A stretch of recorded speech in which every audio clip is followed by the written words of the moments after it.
حجرہ شاہ مقیم کے نواحی علاقہ راجوال میں ایک کنال زمین کا تنازع شدت اختیار کر گیا۔ بڑے بھائی نے بیٹوں کے ہمراہ اپنے چھوٹے بھائی پر کلہاڑی اور آئینی راڈ کے وار سے قاتلانہ حملہ کر دیا۔ مزید جانتے ہیں صدی احمد کی رپورٹ میں۔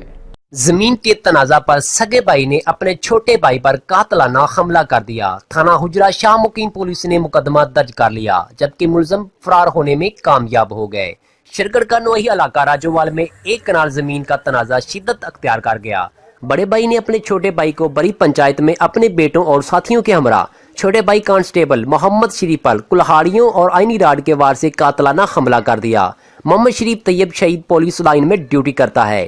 کلہاڑیوں اور آئینی راڈ کے وار سے شریف کی نسیں کٹنے کے ساتھ ساتھ آنکھ سر زخمی ہوئی، جبکہ ہاتھ کی انگلیاں بھی ٹوٹ گئی۔ ملزمان موقع سے فرار ہو گیا۔ متاثرہ شخص نے ڈی پی او اوکارا سے انصاف کی اپیل کی ہے۔ رائے صدی احمد 62 نیوز شرگڑھ۔ ہم لاتے ہیں ٹاپ نیوز، آپ کے فیوریٹ ٹاک شوز اور انلمیٹڈ انٹرٹینمنٹ صرف یوٹیوب پر۔ اگر آپ نے ابھی تک ہمارا چینل سبسکرائب نہیں کیا تو ابھی سبسکرائب کریں اور بیل آئیکن کو کلک کر کے ہماری لیٹسٹ ویڈیوز کے بارے میں اپڈیٹ جانیں۔